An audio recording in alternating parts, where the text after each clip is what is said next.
sugar, something so sweet, yet so harmful. Growing up, my family lived off the land. We grew and gathered our own food, and it kept us strong and healthy. Life was simple, but things changed when hard times hit. We left our village to seek opportunities in the city. Life there seemed easier. My father started driving a taxi, and my mother worked in a factory. The physical demands of farming were gone, and we found ourselves sitting more than ever before. Our eating habits changed, too. Instead of fresh, wholesome food, we indulged in sugary drinks, sweets, and fast food.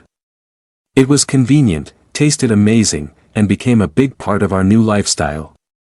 Over time, our family started to resemble our city relatives. My father even developed a big belly. He was proud of it, calling it a sign that we could afford to eat well. One day, I noticed a poster about diabetes testing. The man on the poster reminded me of my father. That got me thinking. My father had been experiencing constant thirst, frequent urination, blurry vision, and persistent fatigue. Could it be diabetes? At first, my father dismissed the idea. But when I reminded him that his brother had lost a leg to diabetes, he reluctantly agreed to get tested. The results were shocking. His blood sugar levels were dangerously high. He had diabetes. The nurse explained that my father's big belly wasn't a sign of wealth or good living, it was a warning sign of poor health. She told us that eating too much, especially sugary and starchy foods, creates unhealthy fat deep inside the belly. This type of fat is dangerous and can lead to diseases like diabetes. I learned that sugar isn't just in sweets, it's hidden in many processed foods. Even starchy foods like rice, potatoes, and bread turn into sugar in the body.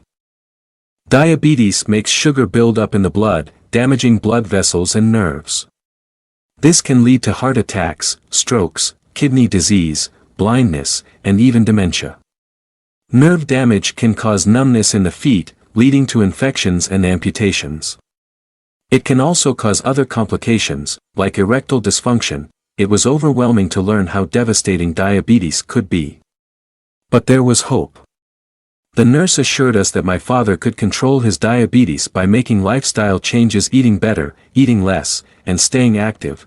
This wake-up call made me realize that our entire family was at risk. I decided to visit my grandmother. When she was growing up, there was no junk food. And no one in our village had diabetes. Together, we made a plan. First, we stopped buying sweets and fast food.